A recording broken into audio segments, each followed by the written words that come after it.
হরে কৃষ্ণ, নমস্কার। সবাই কেমন আছেন? তো আজকে একটা রেসিপি শেয়ার করব। রেসিপিটা হলো আপনাদের দাদার হাঁসের ডিম খেতে চাইছে, তো হাঁসের ডিমের তরকারি রান্না করব, সেটাই আজকে আপনাদের সাথে শেয়ার করব। ভিডিওটা দেখতে থাকেন।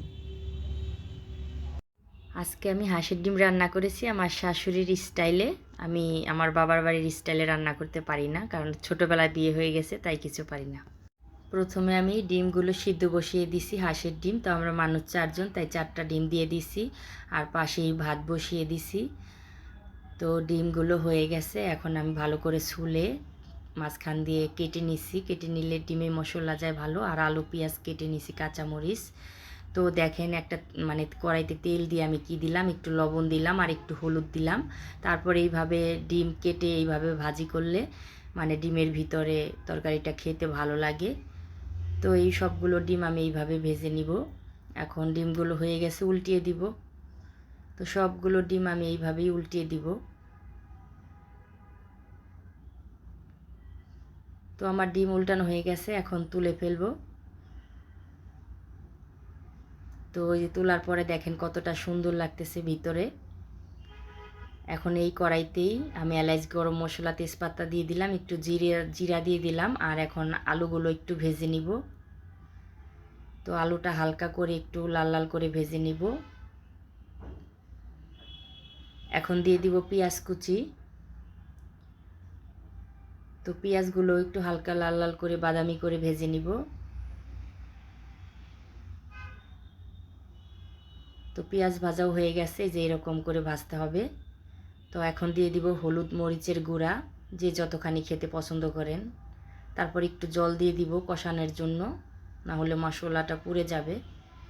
তো এখন একটু ভালো করে কষিয়ে নিব। আর দিয়ে দিলাম কিছু কাঁচামরিচ।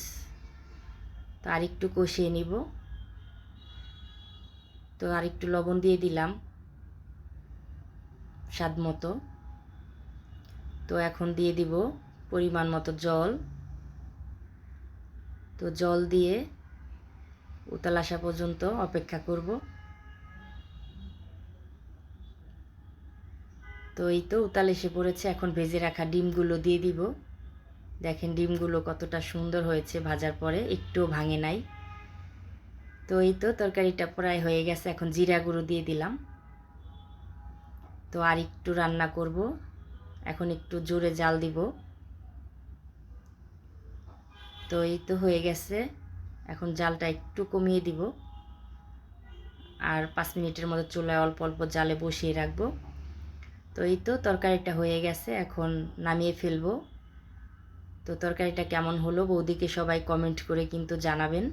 আর এইভাবে রান্না করে খাবেন ডিমের তরকারি, সেই মজা লাগে। আমি কিন্তু আমার শাশুড়ির স্টাইলে রান্না করেছি। তো এইভাবে আপনাদের দাদা হাঁসের ডিম খেতে খুবই পছন্দ করে। আর এইভাবে কেটে দিলে সব মশলাগুলো ডিমের ভিতরে ঢোকে, এই কারণে খেতে অনেক মজা লাগে। সবগুলো ডিম দেখেন ভাঙে নাই, আস্তে আস্তেই রয়ে গেছে। কিন্তু ফার্মের ডিম এইভাবে কখনো কাটবেন না, কারণ ভেঙে যাবে, কুসুম খুলে যাবে। তো যাই হোক, হাঁসের ডিম হলে এইভাবে কেটে দিবেন। আর এই তো রান্না হয়ে গেছে। এখন দেখেন টেবিলে আনার পরে সবার খাওয়া শেষ, লাস্টে আমি বসে পড়লাম খেতে। তো সকালে শুটকি ভর্তা, খুদের ভাত রান্না করেছিলাম, ওটারও শুটকি ছিল, ওটাও নিয়ে নিছি। আর ডিমের তরকারি নিয়ে নিলাম। তো এখন ডিম দিয়ে খেয়ে নিব। আজকে আর ডাল রান্না করি নাই, কারণ ফ্রিজে পেঁয়াজ ডাল ছিল, ওটাই গরম করেছি। তো এইভাবে ডিম রান্না করে খেয়ে দেখবেন, সেই মজা লাগে।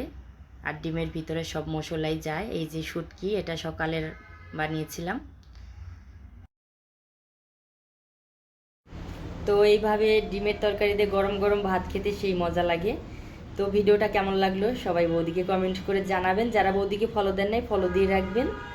টাটা, গুড নাইট, ভালো থাকবেন।